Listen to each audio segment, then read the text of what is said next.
nate tubaniriza nnyo ku Spark TV mu kanyemereko na Kaspark ku machane wangodo olunaku olwali tusinzidde mu studio zimu nnyini naye ensonga zetwogerako za muntu wa bulijjo mu kitundu gy'osinga okuwangalira. Ntera okukujjukiza nti mu kanyomero kano naddala nga twogera ku nsonga za byabufuzi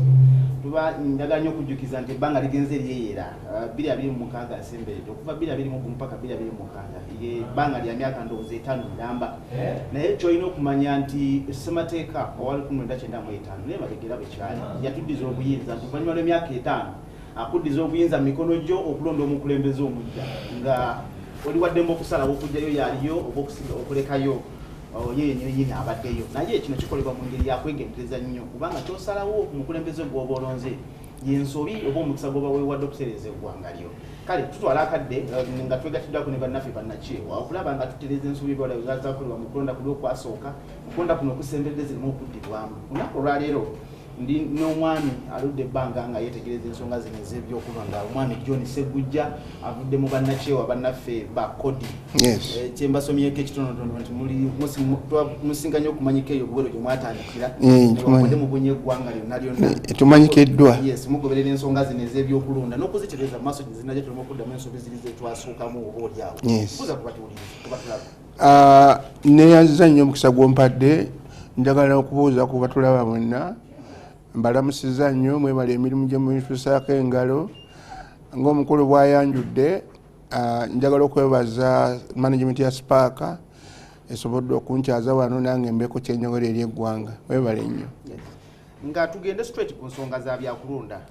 n'amateeka gano ag'ebyokulonda getugambye nti ssemateeka atuddiza obuyinza nti nga okwewala ensobi ziri zetwakola era tuli baddembe okutereeza mu mateeka ago okula mu electoral reforms mubadde ebbanga nga mutabaala eggwanga lyonna lyonna ground mugisanze mutya abantu kye basenga okwogerako ku nsonga z'okulonda kuno okusemberedde webale nnyo sebe kisooka njagala kukola disclaimer nga sinatandika kudda mu kibuuzo kyo fe ebibiina bibonnakyewa kyenjagala okutegeeza abantu bonna abatulaba nti ebintu byengenda okuteeka wano ku mmeeza si byaffe nga ab'ebitongole naye by'abantu tutulonyereza ne tugenda mu bantu ne batubulira kino na kino na kino na kino era bo nga bwe balaba. N'olwekyo ekyo njagadde okukola disclaimer. Ekyokubiri kyenjagala okutegeeza nti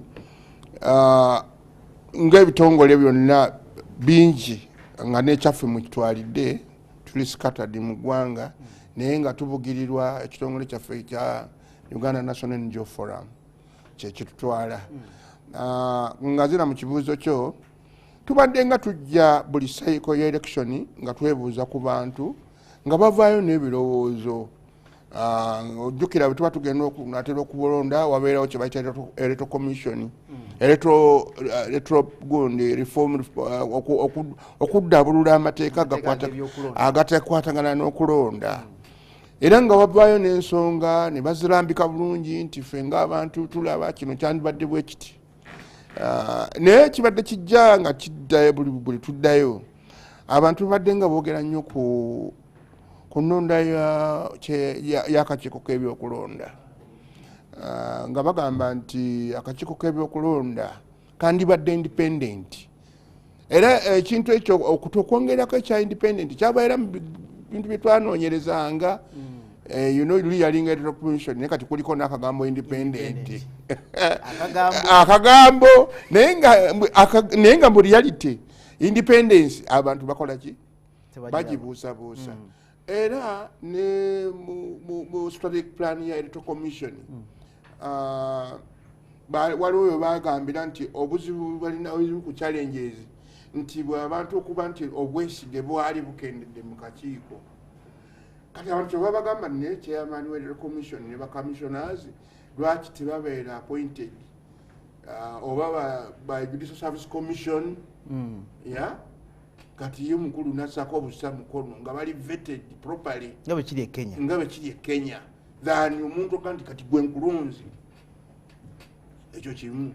Ekyokubiri ne bagamba era kakiiko nti buli region erina regional election officer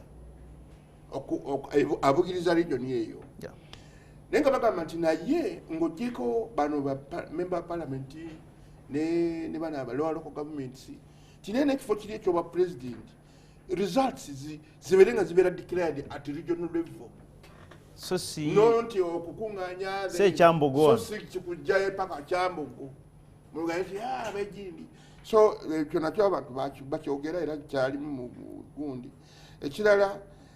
ne bagamba nti naye institution ezikwasaganya ebyokulonda ng'ojjeko eteto commission kati ate waliwo ekya justice ewaddukira emisango nga biganye kubanga buli tumala okulonda era neto commission mu report yayo yagamba nti challenge bafuna petitions nyingi kati ngewaffe Jenve Luweero kupi buli member wa parliament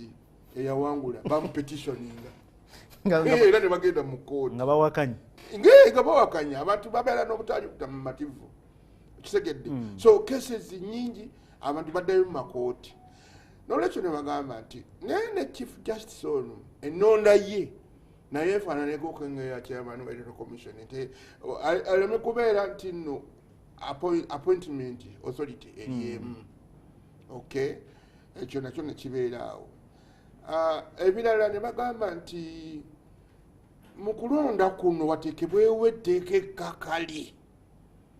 erirwanyisa abantu okugula obululu nti bwe bakupetitioninga mu kooti nti wagulirira abalonzi oleme kuddamu kwesimbawo kusaawe kubanga kooti bwemala okusaba nti omusawo gukusinze baddemu balonde gwe basinze oleme kweddamu bwe boogera. Ekirala kye baayogera abantu across the board abantu bagamba nti naye okusinziira nga bwe tulaba okulembeze buno okulonda kuno bwe tutuuka mu kiseera ekyokulonda tubanga abagenze mu lutalo kubagana kuba tubanga abagenze mu lutalo emmundu ziba nyingi ebyokulwanyisa mamba biki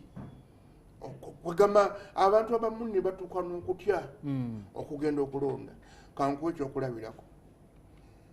mu kalulu kano akaggwa kati ekisanja kitumalako abeewandiisa baali 17,000,000 nga beetegefu okulonda naye abalonda baali 10,000,000. omusanvu gwalagawa kati omusanvu gwalagawa kitegeeza nti baatya embeera n'okutikabwa embeera ey'obuzigizigi. In fact waliwo ekiteeso ekyajja mu section emu nga bagamba nti omukulembeze w'eggwanga bw'abanga aneesimbawo alekulira okumala emyezi 3 ng'okulonda tekunnabaawo olwo nga ani afuga oba chief justice bani kwegamba level ebeere nga bwolaba emmeezi ebeere ground ebeere level D aleme kubako ne byasinzawo ne bagenda okuvuganya nabo kubanga era omukulembeze olaba yabeera taking a leverage eyokuba nti incumbent ate yakamandinga okitegedde obuyinza buli kimu akirinako obuyinza. So abantu balowooza nti nno nti oba oli awo olw'okuba nti kati ate kankubuulireko ssebo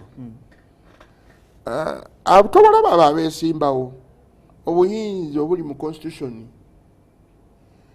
n'omulala yenna ng'abadde mu ntebe asobola obukozesa ate n'abaana bo by'okusinga ono aliko kyenkubuulira kyobalaba bagamba nti kisanja kiveewo ekisanja kiveewo nga constitution bwe yategekebwa. Bwana Sseggujja nga tutegedde ebyo byonna omanyi waliwo kyetuyinza okuyita kiso kya mbuzi akakiiko k'ebyokulonda ne tukogerako ne tukakomya eri naye bwe muyita eyo mukizuule mulaba nga abantu bategeera okulonda nti it's a process kubanga abantu bayinza okulowooza nti wano nga 2026 wano wewali akalulu naye ng'enteekateeka yava eno mabega. Kaakati ssebo weebali okubuuza ekibuuzo ekyo kyoba omanyi abantu abasinga obungi bo bamanyi nti okulonda lwe luli olunaku lwagenda n'asuula akalulu ng'emyaka 5 giweddeyo. Okulonda si mbaga, okulonda process. Kyova olaba omwaka mulamba electoral commission era ebeekola ne gugwako ne bakwata ogwokubiri paka naye abantu okumanya nti nina kulonda gundi olw'okuba kino na kino na kino na kino abasinga obungi tebakimanyi. yensonga lwaki ebitongole nga bino ebyapyo bivaayo ne tusomesa abantu nti chairman wa 5 waba akugamba kino ekyo gwe si mulimu gwe akulimba. Chairman weno si wanu gino gy'emirimu gy'olina okukola, president gino gy'emirimu gye, member wa parliament gino gy'emirimu gye. Kati olw'okuba abantu bano tebamanyi bakulembeze bye bagenda kukola kyova olaba 5 baya member wa parliament nene olwaki nti bagenda ne basuubiza ebintu bingi nnyo nga bakola campaign enguudo njakola buki njakola azifu tagenda kukola ku ssente ze kitegedde abantu bagenda okulaba byeyalimbalimba si kulimba naye kuba osanga yayogeranga tamanyi. By the way kankubuulire abantu bangi bajja mu bukulembeze nga tebamanyi ne kyebagenda kukola era nabo tubakoleramu certificate netugamba ni member wa parliament nze waliwo member wa parliament omu mu kisanja ekimu namusanga aguza endokwa z'emmwanyi kumpira ole 2 nemugamba bali zino zonna emmwanyi ogula zaaki tata abantu be baagala nemugamba ekyo si mirimu gyo no kubanga bw'ogamba nti ogenda buli muntu omuwe emmwanyi tekiri sustainable sente onazijjawa buli kiseera okugulirira era kyoba olaba bamema ba parliament abamu bagiva mu parliament omwo nga baavu nga bamabanja. N'ekirala ekirayiro kiresa obuzibu nti obukulembeze mu byobufuzi gifuuse emirimu. Kituufu ddala. Oli naava ne ku mulimu omusaba dolaba kakati gwe ali ku mulimu munene ofuna ssente nnyingi ate ekikutwala mu byobufuzi kiki yanjagala genda mu parliament oluusi naagwa oluusi naayitamu. Tebalaba ebiseera ebisinga obungi batono nnyo abasavinga ebisanja 2 3 kubanga abantu bagenda ne bateekamu essuubi olw'okuba baba tebamanyi kyetuva tuvaayo ffe ng'ebitongole ne tubasomesa kyetuyita civic education ate ne bwetutuuka mu biseera bino nga bino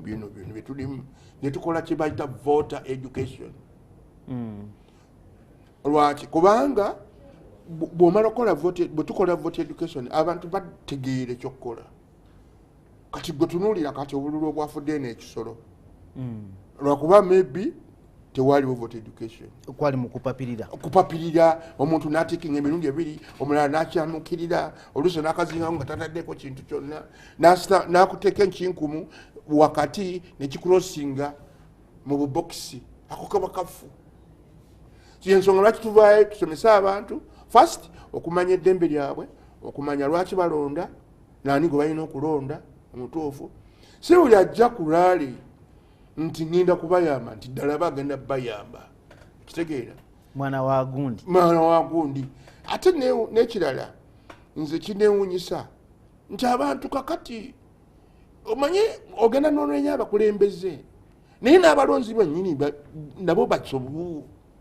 bw'owotya omuntu akalulu olw'okuba kuwadde siringi 10 nekirala abantu tebamanyi value ya akalulu kano kebakuba ogenda otiikingeko value yako abantu tebagimanyi. Lwaki tuvaayo netusomesa abantu netugaa nti omanyi akalulu ako akakapapulako okutte kazitowa kyekimu n'akapulezidenti nga akakwata same weight naye oli omulala kalabanga olw'okuba kapapula agamba nzampa gwempa. Tovolaba bamemba ba parliament abamu oba n'abakulembeze abalala bwagula abantu ate muba mukyambanja ki tadda n'ekirala otyo nzijukidde abantu bagamba bamemba ba parliament watekebwewo etteeka simanyi bakisolo kuba be balina okukola etteeka balekerawo okwewa emisaala giddemu gundi abategeka emisaala bya gavumenti public service yes naye buli oluyingira n'abali ku opposition n'abali mu gundi olutuuka wali bwe baba discussing ku minisana bonna baseeki basa kimu abo bakkaanya buli lwe bajja ne babawo emmotoka ku musolo gwaffe. Ate n'ekirala nze bulijjo mbadde nkimanyi nti neggwanga ly'abantu bannayuganda naye nakakasiza ku covid nwe nakakasiza nti Uganda eyimiriddewo ku bantu ba bulijjo kubanga waliwo embeera we yali yeetagisiza gavumenti eriisa abantu naye tasobola kuliisa abantu ba Uganda even one day beeriisa bokka abantu beekolerera ne beeriisa ate ne basasula n'omusolo okitegedde kati abantu tusasula omusolo ne tulonda abantu batukulembere naye mu kutukulembera ate batufuga bufuzi mu kutukulembera abalala batulimbalimba bulimbirimbi kakati awo wewali omulimu awo tusomesa abantu n'abakulembeze baako mu katyabaga kano konna akabalimbalimba bamwana waani walibeerawo omusajja okukyalo nga w'amaanyi n'aleeta mutabani we ne mumulonda olowooza bannayuganda bano bayinza kunda bati omukulembeze omutuufu gutito ow'embala oyo biki balina okufokasingako nogamba nti wano wewali omulamwa wano ekyomutawaana omunene gavumenti yalemererwa okuvvuunula constitution ya Uganda mu nnimi enzaalirano ate nga baali balina okukikola oba bakikola mu bugenderevu simanyi kubanga singa abantu basoma gundi constitution nga bwe basoma Bible nga bwe basoma Quran ng'omuntu ayogera n'akulifaringa ku Bible singa tetuli bwe tuti kubanga first of all abantu abamu tebabasinga obungi tebamanyi mirimu bano gye balina kukola nze mbalaba eyo oli neyesimba ku bwa kansala LC5 n'olaba nga ateekamu sente nyingi n'ogamba kakati ono siiti zakuteekamu agenda kuzizaawo atya agenda zizaawo atya ate nze nkubiriza n'abantu ebyalo byetubeera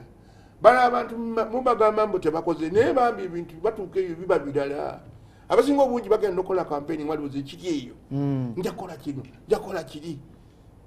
ekitegedde waliwo ne research gye twakolako ne tubuuza abantu nti omuntu wabeera mu gavumenti ayinza nga muwandiikira kalaamu nga mukozi wa gavumenti oba nga mulonde n'akolayo ebbanga lya myaka nga 10 n'asigala nga mwavu abeera musiru oba mugezi 90% bagamba oyo aba musiru kati mindset bwekyo bweri bukulembeze kugaggawala bwekye balowooza era abantu bamanyi noga nti twekeo ne gundi alyeko ekitegedde awo wali obuzibu mindset abantu bamanyi bwogenda byobukulembeze oyo onoonya ssente n'olwekyo bawe ssente bakulonde ekitegedde so kakati awo electoral commission ne justice ne parliament balina okulaba nga bakyusa mu mbeera eyo ng'abantu be basaba kituufu by the way ebirowoozo twabiwadde speaker naabirisiivinga naye naabitereka mu masa ga parliament ndowooza era tuba tukisuubira bwe kityo kapaka kati olaba abantu bye basaba bizibu ng'okugamba nti president aliza awummulemu myezi 3 okubanga kugamba nti wetandika ku lusozi ojja dutema n'enkuumi nga mulimu n'amayinja ng'okugamba nti chairman w'electoral commission alonderwe by a commission, independent commission, not the president. In fact, bagamba n'okugamba nti ebibiina ebiri operational bibeere represented ku kakiiko ako bisobole okulonda okuwa ebirowoozo byabyo n'okuprotectinga interest zaakyo nesimanyi nga kati electoral commission naye ng'ate bagamba chairman ateeka okuba nga talina kibiina kyagwako nga independent talina kidda nti oba ndi wa kibiina gundi oba wa kibiina gundi simanyi obaoyo tumulina mu Uganda ekitali kyangu ensonga za kuteeka ensimbi mu kalulu kano zitudde ebbanga ziwangadde naffe tuzogeddeku mu ngeri yonna abantu ne bayiya n'engeri gye bayingizamu sente okugeza waliwo ensonga y'abantu abayisa ensimbi z'ebyokulonda nga baziyisa nga mu birabu omunajja n'agula entebe nyingi nnyo mu kyaki naye nga kumba ayingizaamu nsimbi zakati mu kunoonyereza kwammwe ne mobilization muzeze mukola kiyinza kugemebwa kitya kino ensimbi mu kalulu kyekimu ku namujinga akyalemya abangi era nze ngenda nendaba abantu buli kakati ennaku zino nga kati sizoni weetuuse omanyi tugiyita ffe sizoni kati n'amakanisa gatandise okuzimbibwa n'amakereziya kati gazimbibwa n'emizikiti kati gizimbibwa nga bannabyabufuzi bye bateekamu nabo bennyini bakimanyi nti kakati this is the prime time okugeneratinga sente okukola kino kisobola okulinda emyaka 2-3 obanga ekisenge kiri ku wall plate oba ekisenge kiri wansi ku ground nga twabagala bakyongereko kati kyekiseera bannaffe bajja era asooka okuyitibwa honorable mp to be ne campaign gwawudde nti yeesimbyewo naye alina okujja okitegedde abantu tulowooza embyalo nti omukulembeze bw'aziika ennyo n'ayabya ennyimbe n'azika sente mu mirimu nti olwo mukozi naye neyerabira nti nomuntu esente ezo ebyo byakola na offertories naleeta nti mbawadde obukadde bwange 3 obukadde manya ajja kubujjayo nga services katugame oba nguudo oba ki tebijja kukolebwa kubanga abalina okuzzaawo sente ze nga tumaliriza ensonga ya abantu bangi ogamye obukadde 10 obukadde 7 tebalonda ku luli olw'ensonga roughly tebalonda ensonga ziyinza okuba zisukka ne ku byokwerinda n'ebisigadde zonna naye Uganda tuyinza kumuwa nsonga ki lwaki alina okwenyigira mu kulonda kuno abasinga babikooye abantu babikooye kubanga omanyi lwaki babikooye kubanga waliwo embeera ey'okuba nti bakyesiga electoral commission process tebawakyebagala nga wagala nti gundi ono mujjamu weesige kyakola ogamba gundi talina kyagamba talina kyazaako kati muleke akole kyayagala kati waliwo nabamu bagamba nomunakola kino munakola ki muwala budde era lumu bwesige yagamba nti akalu tekalina kyekayiza kukyusa naye nga literally akalu kakolebwa wabeewo enkyukakyuka mu bukulembeze era turnover mu parliament ugirabe bannini kitegedde kati gwetunulira abaliyo kakati olinde n'abanadda kuluddako nja kusana n'abalala basigaddeyo so okulonda yengeri yokka omanyi ate batugamba politics mubi biki ne politics yafuga buli kimu enkulaakulana byanjigiriza bya bulamu kikinziira ali ku mmeeza yes tweyanza nnyo bwana Sseggujju lwakadde kootuwaddeako netwogera ku nsonga ezigasiza ddala eggwanga kubanga bw'oyogedde nti politics ye buli kimu eddagala mu ddwaliro politics nyini enguudo ezitakoleddwa politics omukulembeze gw'olonze yagenda okubega oba okusalawo ku kyenyenyini ky'oba osaba tunaafunanga kadde netwogera ku nsonga nga zino mulabi wa Spark TV ensonga zeezo twetegekera okulonda ku mwaka 2026 kino kikwatako nnyo okumanya eddembe lyo process nga bwetambula wa bwe tutuuse road map yafuluma dda simanyi abasinga bonna bagimanyi abakulembeze batandise okwesowola